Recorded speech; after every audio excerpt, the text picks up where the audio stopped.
one here deserved this. Mass cremations, families cremating their dear ones on the footpath, bodies of the dead piling up inhumanly, people dying because an oxygen cylinder or an ICU bed or a doctor was not available. बड़े भाई थे 38 साल के थे, recover हो गए थे, oxygen पे थे, मेरे सामने तड़प के ऑक्सीजन की मशीन बंद हो गई, कुछ नहीं आ रहा था, मेरे सामने तड़प के खत्म हुए. People dying because we did not bother to unlock India's full capacity to produce vaccines. Why have we come to this point? Unfortunately, it's not just the virus. It is also policy paralysis, the failure to act or the refusal to act or acting far too late. That is how we have dealt with key aspects of the COVID crisis, which is why as of 21st April, we have almost 2 lakh people dead, over 20 lakh active cases, almost 3 lakh new cases every day. Policy paralysis was the stick used to beat the UPA 2 government with, but this time the cost of policy paralysis is many, many lives. Doctor चिल्लाते रह गए, कोई doctor नहीं आया, कोई doctor नहीं आया, कोई डॉक्टर नहीं आया. Let's talk about vaccines. The Sarkar's slogan was, "Jab tak dawai nahi, tab tak dhilai nahi." The government knew that vaccines were the key. But what was done to raise production? Almost nothing.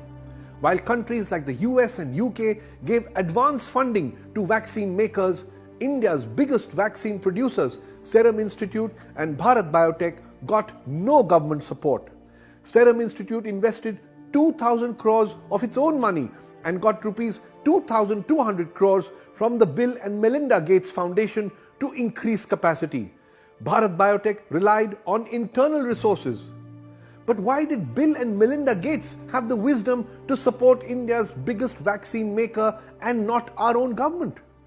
By August 2020, the US government had invested 44,700 crores, $6 billion across several vaccine companies including Moderna, Pfizer, Johnson & Johnson, even while they were developing and testing vaccines. That is what governments do. They think ahead. Why did we let all these months go by? Why did we wait till 19th April 2021 to advance 4,500 crores to our vaccine makers? The answer is policy paralysis. And another fact, India's current vaccine production capacity is not enough to meet even half of our monthly need of around 200 million doses. Our government has always known this. But to make up for the shortfall, did we book vaccines from other producers? No. By August 2020, the US had pre-booked 400 million vaccine doses from 4 different pharma companies. The European Union had pre-booked 800 million doses by November 2020. Do you know when India placed its first vaccine order? And that too only for 16 million doses? In January 2021. For a country of 1.3 billion people, why so little? Why so late? The answer is policy paralysis. Only now, with the second surge raging, with deaths and active cases at all-time highs, only now has our government asked foreign vaccine makers to bring their vaccines into India. But those companies are now overbooked, pre-booked. Will they be able to supply to India immediately? No, not before thousands more have died. Lives that could have been saved. In the last 2-3 days, along with me, the entire team, we are receiving calls from families which are literally begging to us, crying and asking, "Sir, get us one bed. My mother is dying. My son is dying. Get us one injection of remdesivir." We are not able to arrange it. Okay, let's talk about oxygen. See these desperate tweets. Again and again, families pleading for oxygen, doctors pleading for oxygen. Several state governments asking the center for oxygen. मैं doctor परिहार भोपाल से शासन से प्रशासन से हाथ जोड़कर appeal करना चाहूँगा कि ऑक्सीजन की कमी से लोग मर रहे हैं. कृपया ध्यान दें, 8-8 घंटे 9-9 घंटे लाइन में लग के हॉस्पिटल की वैन को एक सिलेंडर मिल रहा है। आप सोचिए 10 पेशेंट एक सिलेंडर में कैसे सर्वाइव करेंगे। In the second COVID surge, many have been killed not by the virus but by oxygen shortage. Lives that could have been saved. The website Scroll reports that in October 2020, already many months late, the Modi government floated tenders for 162 oxygen producing units to be set up in 150 district hospitals across India. The cost, just 201 crore rupees, fully funded by the PM CARES fund. Today, 6 months later, do you know how many of these 162 units have been installed? Only 33. In UP, out of 14 units, do you know how many oxygen units have been installed? 0. Is there a shortage of oxygen at these 150 district hospitals today? Yes, there is, because of which people are dying. Do we know why? Yes, policy paralysis. The cost of these 162 oxygen units, all of them, was just 200 crores, a tiny amount for the government. But there just wasn't enough interest in getting the job done. Next, have you heard of B1167? It's the Indian origin double mutant strain of the coronavirus. Many experts believe it's the main cause of the second COVID surge, the main cause of thousands of deaths that we are seeing now. But do you know when this strain of the virus was detected?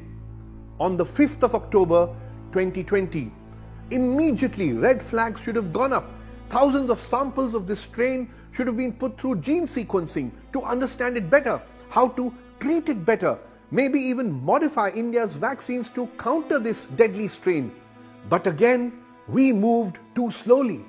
An Indian Express report says we did nothing in October, November, December. Only in January, a COVID genomics consortium, a network of 10 labs, was created to speed up genome sequencing in India with a budget of 115 crore rupees. But it's April now and these labs have achieved very little. Do you know why? Because the central government did not give 115 crores to the Department of Biotechnology. The department was told to find the money on its own, and the department was able to allocate the first amount of 80 crores only on 31st March.